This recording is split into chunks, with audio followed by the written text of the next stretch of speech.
Simanyi idi ya ku Sunday. Sunday we natuukira idi enaabe wedde nga ambuuza no ku Sunday wedde. Ninga subhanallah. Ono tamanyi na idi. Tena yadde estimation nti oba idi eriyo na mwezi kitena kyamanyi. Yadde mwezi idi mwezi tabimanyi. Kati leo zibanga ziri kiro kya 23. Kigeza tuba 23. Mwalimu lero meka 23. Lero kibanga kiro kya 23 twatubuza ennaku 7 ku nnaku 6. Tumaleko omwezi ogwa Dhul-Qaada tuyingire mu Dhul-Hajji.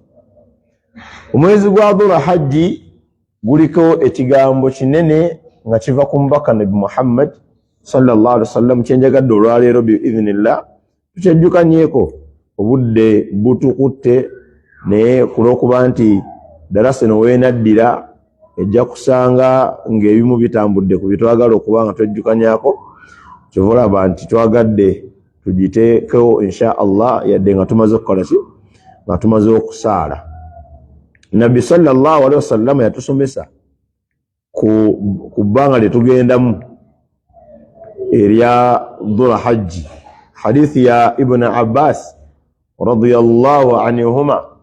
Ono Ibn Abbas Allah asime ku bombiriri yagamba qala Rasulullah sallallahu alaihi wasallam, yagamba omubaka wa Allah okusaasira ebyengera n'emirembe ebibeere ku ye, yagamba nti ma min ayyamin, tewaliwo nnaku mu nnaku ala amalu salihu fiha nga bw'okoleramu emirimu emirungi muzo ahabbu ila Allahi giba gyagalwa nnyo eri Allah min hadhihi al-ayyami okusinga ennaku zino. Bwe yali ayogera ku nnaku ezo yaani abannyonnyola hadithi batugamba nti yali ategeeza ayyamul ashiri, ennaku 10 ezisooka mu mwezi gwe tugendamu ogwa Dhul-Hajji.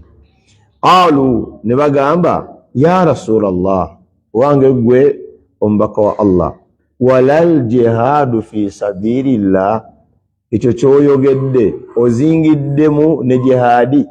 Omuntu singa ava wano n'agenda alwana mu kkubo lya Allah, kyogamba nti omuntu akoledde akalimu akalungi mu nnaku 10 eza Dhul-Hajji abamusinga. Kubanga lwaki babuuza bwe batyo? Mu mirimu egisinga okuba egy'ebbeeyi ye muntu okutakabana mu kkubo lya Allah, ye muntu okutakabana mu kkubo lya Allah subhanahu wa ta'ala.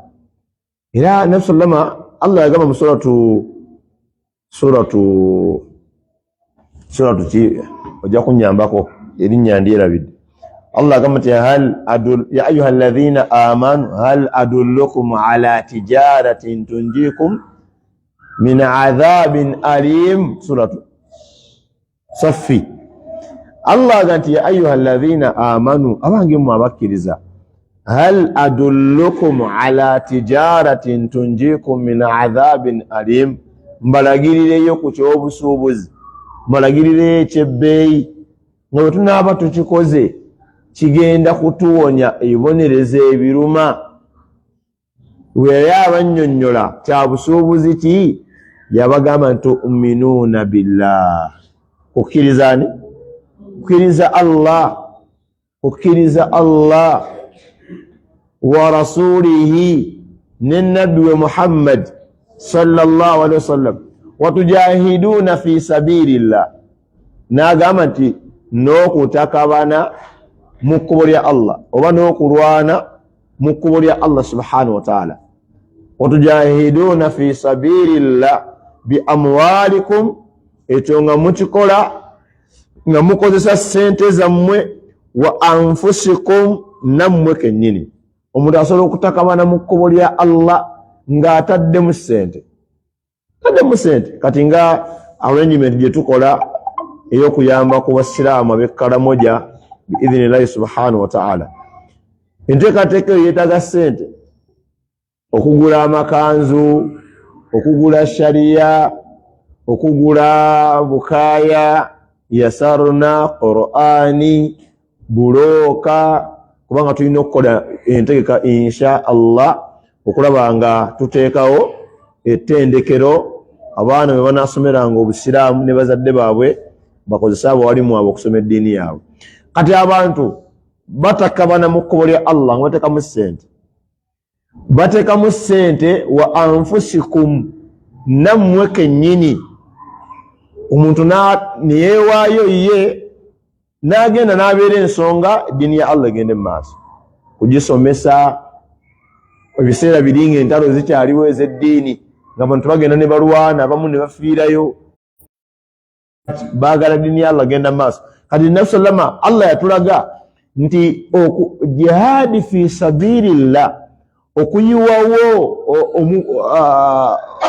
bakuyiwawo ki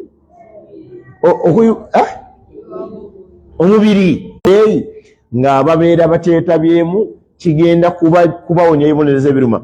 Eyo aya etulaga obunene bwa jihaadi. Hadithi nyingi babuuza Nabi sallama ku ayyul a'mal afdal, mulimu gy'okusinga okuba ogw'ebbeeyi, n'agamba al jihaadu fi sabirillah, okulwana mu kkubo lya Allah. Yamentioninga emirimu esatu nga jihaadi mweri. Kati basahaba baalina information ku jihaadi nti jihaadi ya bbeeyi ya kitiibwa, ate omubaka n'abagamba sallallahu alaihi wasallam nti wali mulimu gwonna gw'oyinza kukola mu biseera bisigadde nga guzitowa okusinga gw'okoledde mu nnaku zino 10 zetugendamu. Ya Rasulallah, walal jihaadu fi sabirillah, kati ne jihaadi gizingiddemu ate nga tubadde nga tumanyi nti ya kitiibwa ya bbeeyi. Qaal, n'abagamba walal jihaadu fi sabirillah, kakube kutakabana mu kkubo lya Allah. Ono omuntu wange sikutya buti naye nekengedde bwekengezi, oyinza okuba weegase ku ansa enfu wano nojo tukyatandika ddi Abdulaziz zisuubira ddi mama director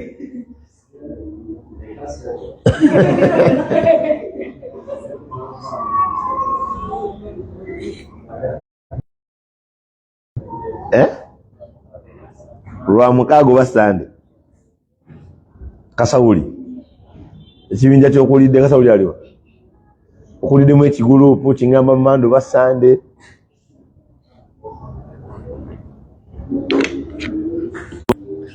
ayogera ekigambo subhanallah mu nnaku ez'ekkumi tugenda n'oli eyagenze mu jihaadi mu kkubo lya Allah mu nnaku esigadde endala mu nnaku z'omwaka.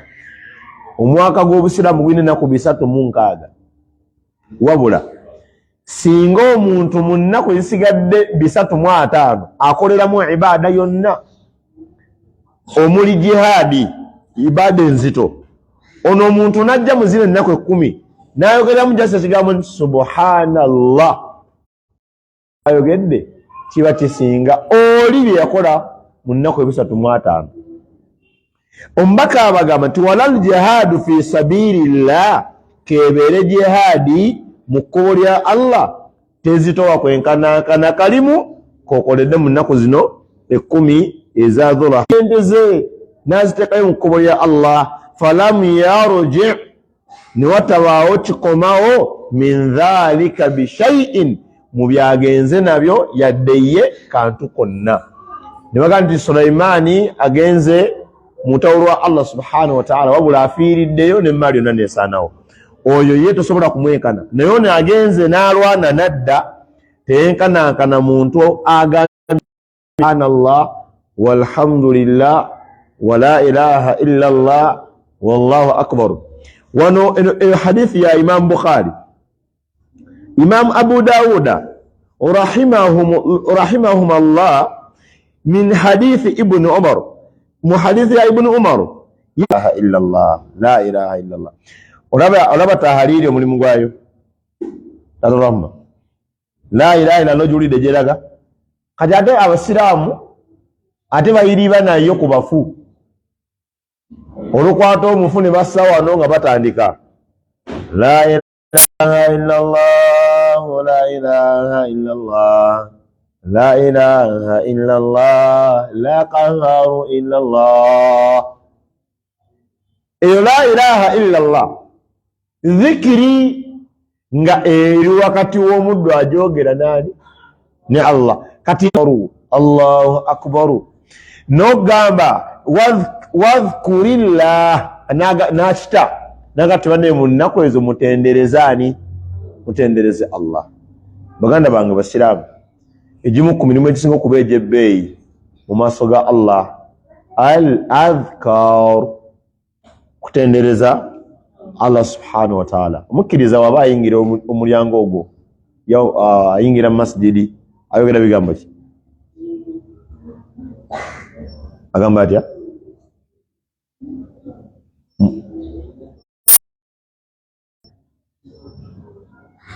Agamba bismillahi assalatu wassalamu ala rasulillahi Allahumma aftah li abwaaba rahmatika waba fuluma tendereza Allah. Kati ate otuuka mu nnaku 10 eza Dhulhajji ne kiyitirira omuddu ayitirize nnyo okwogera ku Allah. Abange maaso ga Allah, Allah ayagala mirimu. Allah yagamba buli watta abantu atuwa lesson, yagamba nti alladhi khalaqal mauta wal hayata liyabluwakum ayyukum ahsanu amala. Allah yatonda okufa n'obulamu ninga Allah yagala tugezesa mirimu gye. Allah yagala mirimu, ate yagala emirimu nga mituufu. Kati mugimu ku mirimu emyangu okukola ng'otudde butuuzaawo kwogera ku Allah. Abange tumanyize nnyo okutendereza Allah mu kaseera konna ng'olina emirembe. Allah yagamba mu Suratu Ra'd aya ndoza 28 yatubuuza ala bidhikrillahi tatma'innul qulub. Tatma'inna innu. Abange tekiri nti okutendereza Allah emitima gitebenkera, emitima gikakkana, emitima giweweera. Kutendereza Allah subhanahu wa ta'ala ng'ate dhikiri esinga ye Qur'an. Mu nnaku ze tugendamu ab'ebitiibwa ezo 10 eza Dhulhajji, omukkiriza yenna ng'amanyi okusoma Qur'an ijjeyo gisome. Eyo Qur'ani nze ngyeyitira stress free. Woyina ebikandula n'osoma Qur'ani, wallahi Allah akutebenkeza. Rabbul alamin, Allah akuwa program ekwatagana naye, eyo dhikiri nnene. Allah agamba nti law anzalna hadha alqur'ana ala jabar, singa amazibu ebigambo bya Allah naye binadamu. Allahu akbar, binadamu waba agenda okukola ensobe mani wagamba wasabirani amatula bulungi. Binadamu waba agenda okukola ensobi mani wagamba emitima Allah.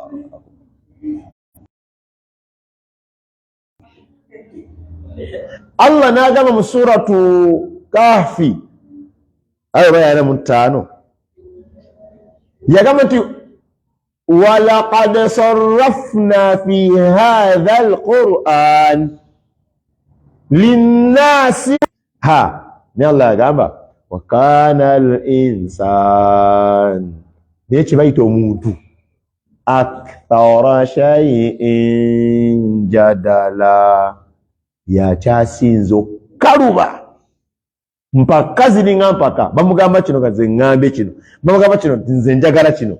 Abange Qur'ani dhikrullah olunaku zetugenda mu 10 fi essaawa dakiika zo 12 ngawe tumala ku Qur'ani mu Ramadan osobola ogifunza mu nnaku zino 10 buli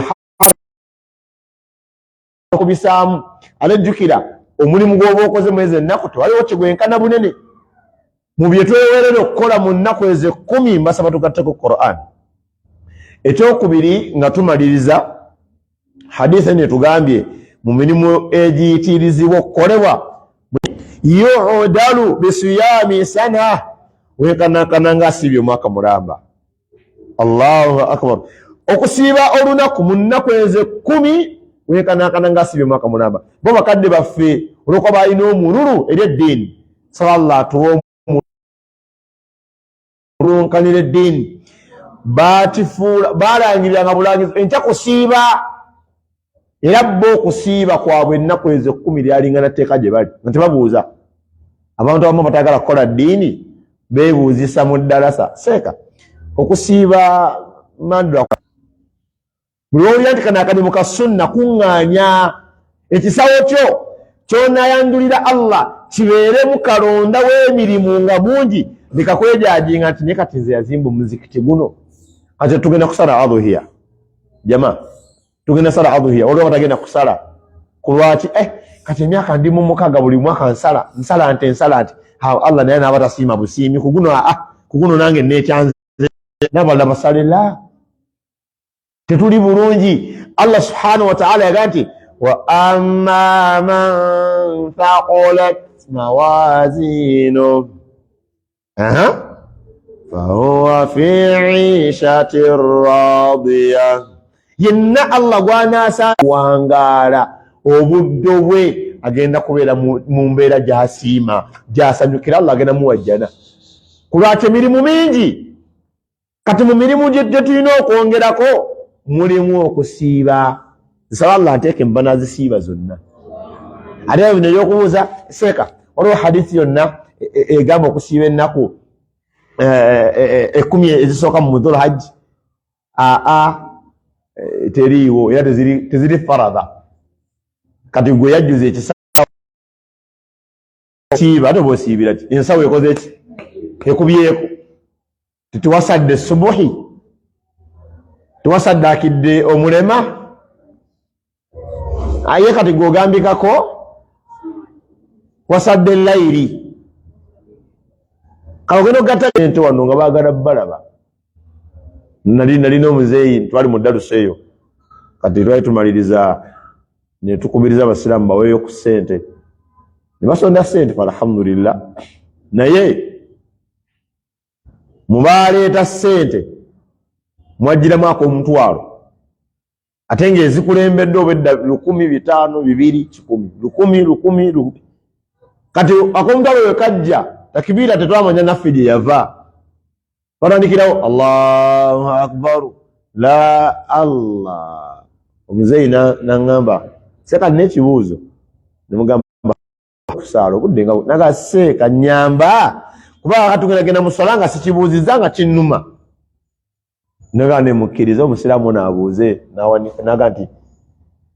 omuntu bw'awaayo 10,000 terukubirwako takibiira muzeeyi awaddeyo 10,000 naye ng'ayinamu ebigendererwa bye eby'edduniya bandabe banjogereko kati kimulumye lwaki oli afunye takibiira nze nesikola ki nze nesifuna kati Allah subhanahu wa ta'ala nga tanagamba nti omulimu gwe gundi ngukiriza tossa mukono genda mu maaso ng'okuŋŋaanya ebinakugasa ng'osinkanye Allah subhanahu wa ta'ala.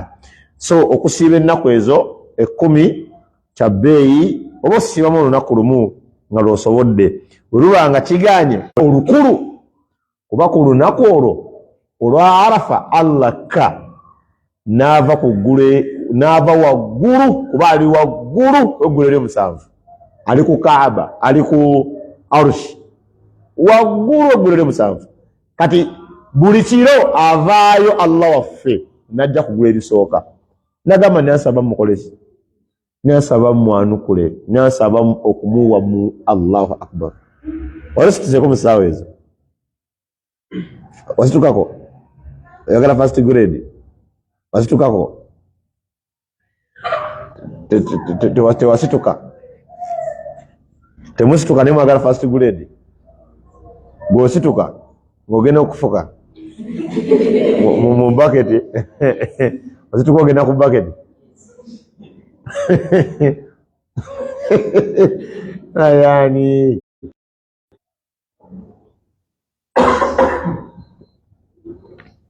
oba ogamba situka okwo bwekutyo abasitusi kati bangi naye tugamba okusituka n'ofuna wudhu n'oyambala engoye ezisaala n'oyimirizaawo esswala ya raka nga wakamala ishaa'i oba omaze okusala layiri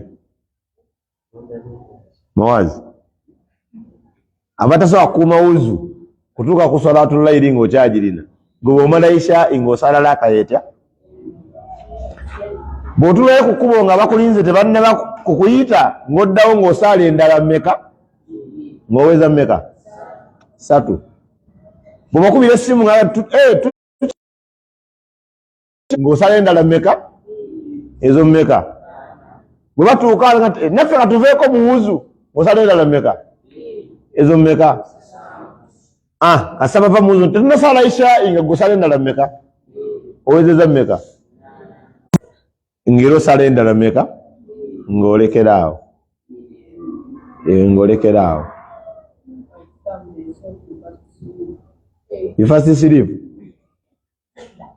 okusooka eswala eriemu naye kyoyagala kyogikola ogisaala kati nga twakamala isha ebeera salatu layiri kiro ogisaala ng'omaze kwebakako ebeera salatu tahajjudi oba omaze kwebaka n'ozuukuka n'ogisaala bw'ogisaala mu ramadaani bagita salatu taraweehe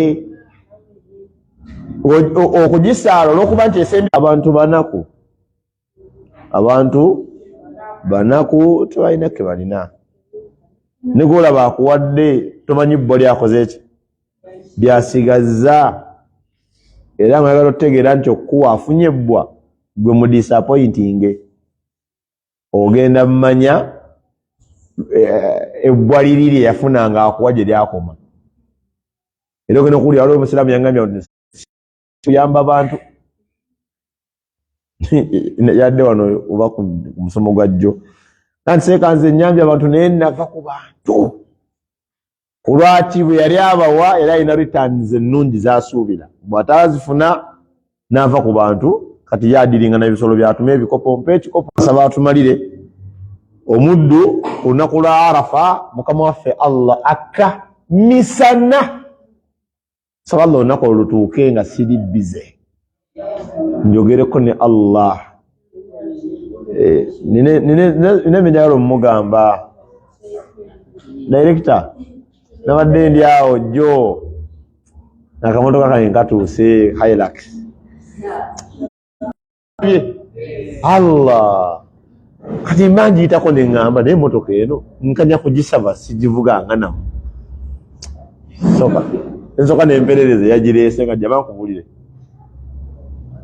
tukanye musiramu paamu nabuzabuzaawo nagira obusumuluzo nayingira eri nsaba allah mpe Hilux ate ddabayo osobola okuginsabira allah nawe nagikuwa bw'osabira omuntu ekintu gw'osooka ofunako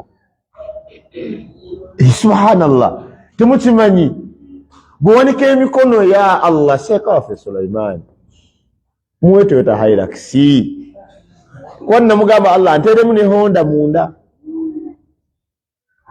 honda kika kya pikipiki kanjala mbe Hilux nga kutule yaayo nvugirako honda wentuuka wali jjaamu nga Hilux njirekawo ku mpaakingi nga njayo bw'osabira omuntu ekintu gw'osooka ofunako ki kopi kyova nabi salama yatugaa nti wemubanga musabira bannammwe mubasabire biki birungi kubanga naawe oba ogenda kukola ki kugamba kati kunaku lwa arafa mbagamba tulwesunge wanu tulusiibe abatagenze mu hijja ekyokubiri tusabiremu nnyo eddua tusaba zonna eziise eno arafa agituukemu ng'amanyi okwogera nani okwogera ne allah omuntu ayinza okujja okusaba allah nga afiiriddwe omwana nayagala kwogerako na allah namugamba natuuka ku musaalo n'amala essala nawanika emikono n'atumbuka n'akaaba nagamba allah gwe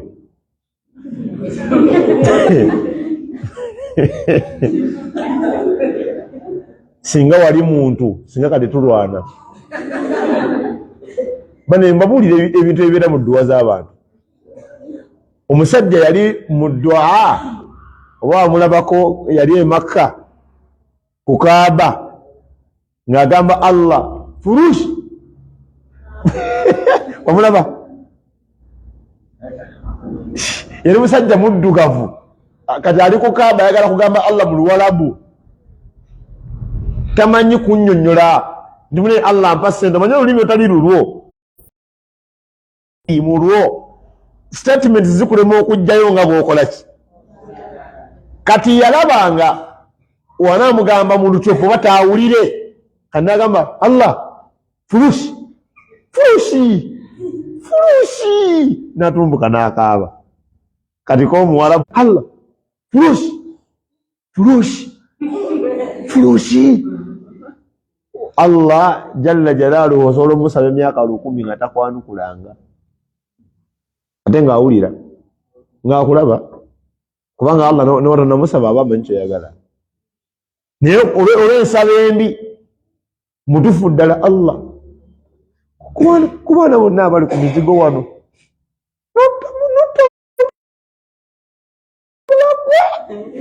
olabye tozaala tumanyi mwana bwaluma kati osaba Allah bane oli mudduwa onyonyola Allah obwetavu bokolaki bwolina tebiriiyo oyogera ne Allah takola nsobi rabbul alamin Allah nabakkiriza ku Monday inshallah darusi yaffe eno tujja kwogera butya tusaba Allah subhanahu wa ta'ala tugezaako okukola samali musomo ogwo Allah tumusaba tutya rabbul alamin era tujja kukwegezaamu butya omuntu lwasaba Allah jalla jalaaluhu so munaku ezo 10 tulinamu okusiiba zosiiba zonna alhamdulillah mustiro mwenda warasobodde n'osiibako lumu luzitowa okwenkanankana omwaka mulamba ate wala amalu fihinna ate omulimu gw'oba okoledde mu nnaku ezo yudhaaf bi 700 dha'ifin tubeera mbaddu abagenda okusala adhuhiya tubeere mbaddu abagenda okusala adhuhiya eyo adhuhiya egenda salwa nga yeggalayo ennaku 10 eza dhul hajji ezisooka ate omuntu yenna ng'alina ssente n'atasala adhuhiya nabi salama yagaa nti fala taqrabanna almusallana essaawa zino si baavu naye kyentegeeza nti ssente ziri ze twabayitiranko abagagga tebakyazikola ki tebakyazirina abalala baali mugagga sijja mentioninga mannya g'abantu baafa oba oyambuka kasozi awo fe twali baana bato nga yakadda ku kyalo kunawo ava oba mu Amerika oba mu kibuga oba yali ava mu kibuga yalinga akolana ku Uganda gw'otamanyi bismillah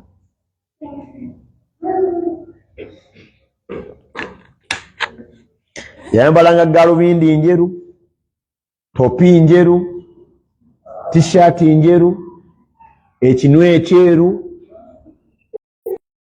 ntegeeza ekipale ekimpi temugamba bino ebintu ebisekula egondi ekinwe ekyeru sitookisi njeru n'ayambaliramu naani ne canvas nga ne motoka avuga njeru obuzaayo emmotoka obuzaayo naye gwe ntumbu eyo osobola ekinu naye tulina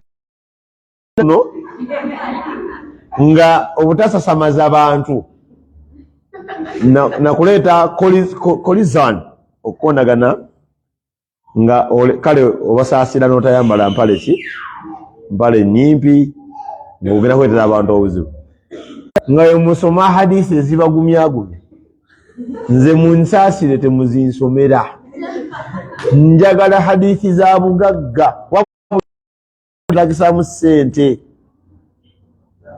hadisi esinga okugumya abaavu yegamba nti abaavu bagenda kuyingira ejjana ng'abagagga bakyali wali ku minzaani emyaka 5,000 wembanga emyaka 5 5,000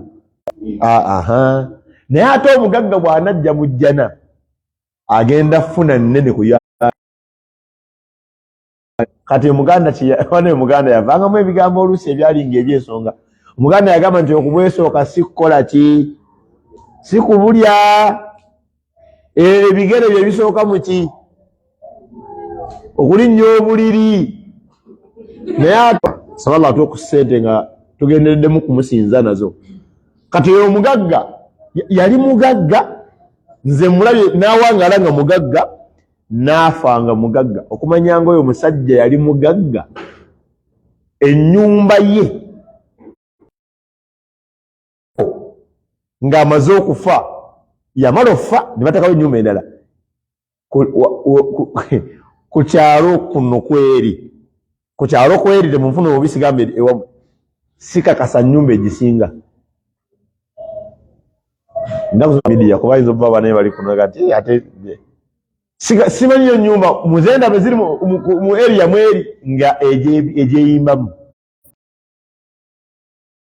N'asigala era nga mugagga. Kati sente ze tulina leero guno omwaka oyinza okuba oli mu masala n'ogaana tukomako ogujja nga toyina yadde 5 by'oli ewaka. Oba nga wafa temuntu yotera kukuba mavivi ku ttaka. Ffe polisi ya wano ku muzikiti tetwegayirira abantu basaddaasi, wabula tubajjukiza ne tubakubiriza.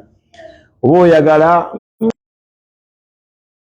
obikola ki ng'obireka, oba ne ku Idi tulya ennyama ntugikoowa, kati akateeko ke kanaatukyamya omumwa. So mbajjukiza baganda bange, empeera nnene eziri mu kusala, abaasuubiza bambi mutuukirize. So saba Allah tumu bulungi ab'ebitiibwa. Barakallahu fikum. Naam. Buuza inshallah tewali mutawaana.